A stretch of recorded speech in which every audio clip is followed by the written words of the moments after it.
Nah, yuk silakan. Hadis arba'in nomor berapa? 18.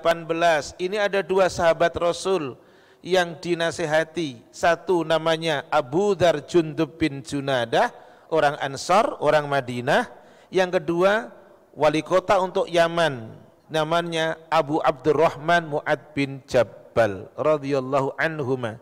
Jundub bin Junaid Abu Abdurrahman Mu'adz bin Jabal radhiyallahu anhuma meriwayatkan bahwa Rasulullah SAW bersabda, bertakwalah kepada Allah dimanapun engkau berada, iringilah keburukan itu dengan kebaikan, niscaya kebaikan itu akan menghapus keburukan tersebut. Bergaullah dengan manusia dengan akhlak yang baik. Hadis riwayat Tirmizi, dan beliau berkata hadis ini hasan, pada sebagian naskah disebut hasan sahih.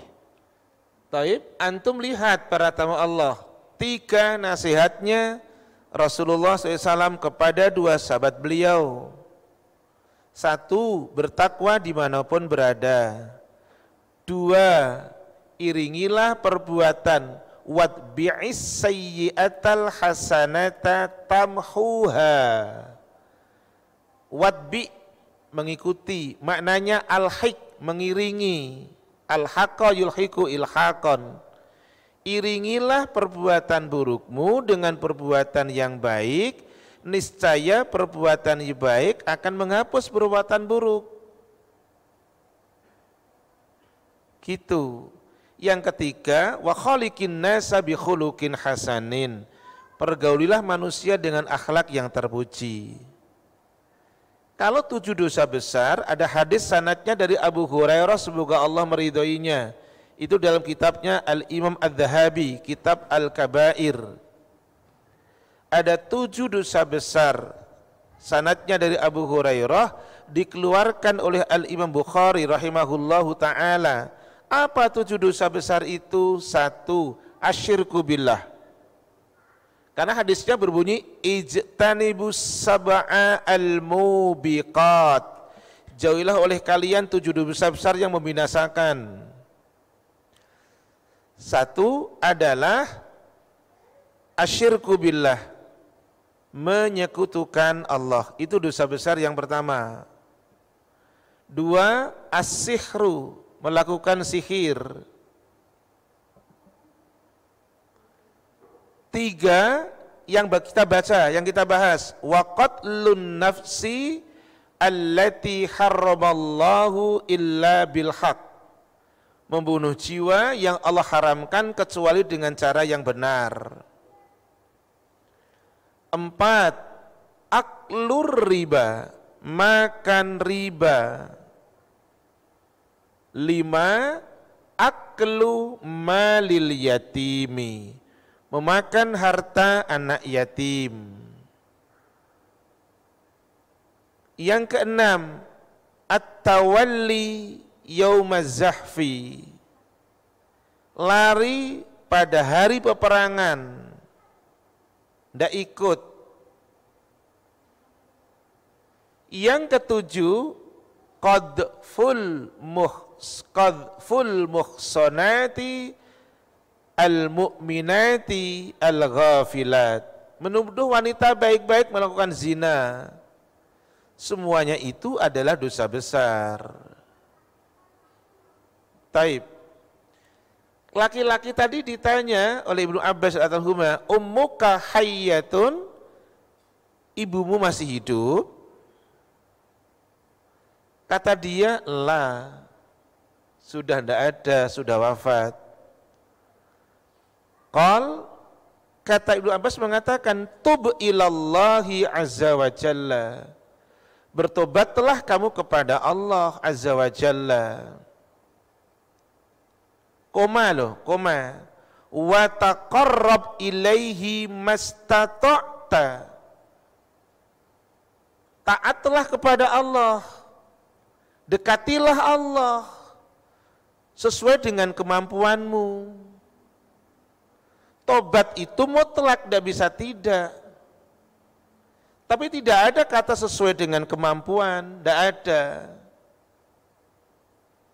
Yang ada sesuai dengan kemampuan soal ketaatan. Taat itu adalah refleksi pasca tobat, itu taat. Taat itu buah dari taubat. Jadi nggak ada gunanya orang mengatakan tobat, sudah berhenti, sudah menyesal, tidak akan mengulangi lagi, tapi tidak melakukan ketaatan, bohong besar. Ketaatan adalah pengejawantahan dari sebuah tobat. Tapi bicara tentang ketaatan, kata Ibnu Abbas tadi, wa taqarrab ilaihi hinya Allah mastata'ta, menurut kesanggupan kamu. Inilah bagusnya Islam di sini. Kalau Bapak Ibu para tamu Allah akhibati fillah suruh taat tanpa sesuai dengan kemampuan, gak ada orang sholat ke masjid. Gak ada orang sholat yang ke masjid, yang berdiri tidak ada. Saya tidak kuat Ustadz, mesti duduk, akhirnya gak sholat toh. Oleh karena itu, Islam indahnya di situ. Innad dina yusrun hadisnya. Islam itu mudah. Hadis yang lain, yassiru wa la tu'assiru. Permudah, jangan engkau persulit. Maka ada hadis Rasulullah SAW. Hadis ini juga merupakan penjelasan dari ayat Allah. Al-Quran surat 64 ayatnya 16. Pak Ivan tafadhal, ikra wa tarjim. 4 ayat ke-16. 16 At-Taghabun. 16. Maka bertakwalah kamu kepada Allah menurut kesanggupanmu, dan dengarlah serta taatlah, dan infakkanlah harta yang baik untuk dirimu, dan barang siapa dijaga dirinya dari kekikiran, mereka itulah orang-orang yang beruntung. Bapak Ibu, jangan berkecil hati sekarang. Saya dudukkan, memang benar orang yang sholatnya duduk, pahalanya separuh dari yang berdiri. Hadis itu benar, yang berbaring separuh dari yang duduk. Tapi ingat, al-jaza'u min jinsil amal. Balasan dari Allah, kata Rasul, sesuai dengan seberapa besar upaya seseorang untuk mengerjakan ibadah itu. Balasan itu sesuai dengan amal yang ada. Maaf loh, orang puasa Senin Kemis, besok Senin ini, yang maaf dia puasa ruangannya AC terus, mobilnya AC, masuk kantor AC, pulang langsung naik mobil AC, masuk rumah AC, pahalanya berbeda dengan yang dia puasa Senin Kemis, besok dia kerja di terik panas, dia pulang ke rumahnya gerah, dia tetap puasa. Berbeda orang yang berpuasa, berbeda dengan orang yang sholat berjamaah, yang rumahnya jauh dari masjid dengan yang dekat dengan masjid. Tapi Islam pun ngatur, tidak boleh takalluf membebani diri. Mentang-mentang rumahnya maaf dekat dengan masjid, muternya lewat maaf Jati Asih, baru ke Assalam. Itu takalluf namanya. Loh, realistis toh? Bahkan sahabat Rasul mereka kepingin pindah rumahnya dekat masjid. Sahabat Rasul cerita, pingin rumahnya pindah ke masjid. Tapi Rasul melarang, tidak, setiap langkahmu dicatat. Maka berbahagialah yang rumahnya jauh dari Assalam, Masjid Assalam, tapi dia datang ke Assalam untuk sholat. Tapi ingat, jangan bersedih, ya Allah rumah saya cuma nempel dengan Masjid Assalam. Tapi ingat, tidak boleh, apa tadi? Takalluf, membebani diri.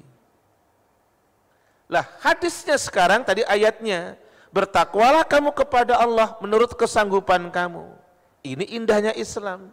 Hadis Rasulullah SAW mengatakan, tinggalkan yang aku larang, lakukan yang aku perintahkan menurut kesanggupan kamu. Hadis arba'in nomornya 9. Hadis ke-9 dari Abu Hurairah Abdurrahman bin Syakh radhiyallahu anhu, ia berkata, aku telah mendengar Rasulullah sallallahu alaihi wasallam bersabda, apa saja yang aku larang maka jauhilah, dan apa saja yang aku perintahkan maka kerjakanlah semampu kalian. Sesungguhnya yang telah membinasakan orang-orang sebelum kalian, tunggu nih hilang tiba-tiba. Ya enggak apa-apa lah.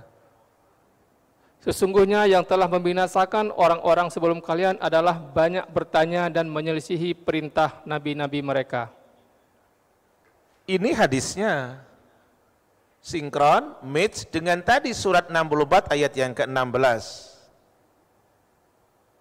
Kalau tadi bicara tentang bertakwalah kamu kepada Allah menurut kesanggupan kamu, ini bicara lakukanlah apa yang aku perintahkan kepada kamu sesuai dengan kesanggupanmu. Berarti berbeda cara taat antara si A dengan si B, tingkat kemampuan. Bukan cara dalam arti boleh ngarang, enggak.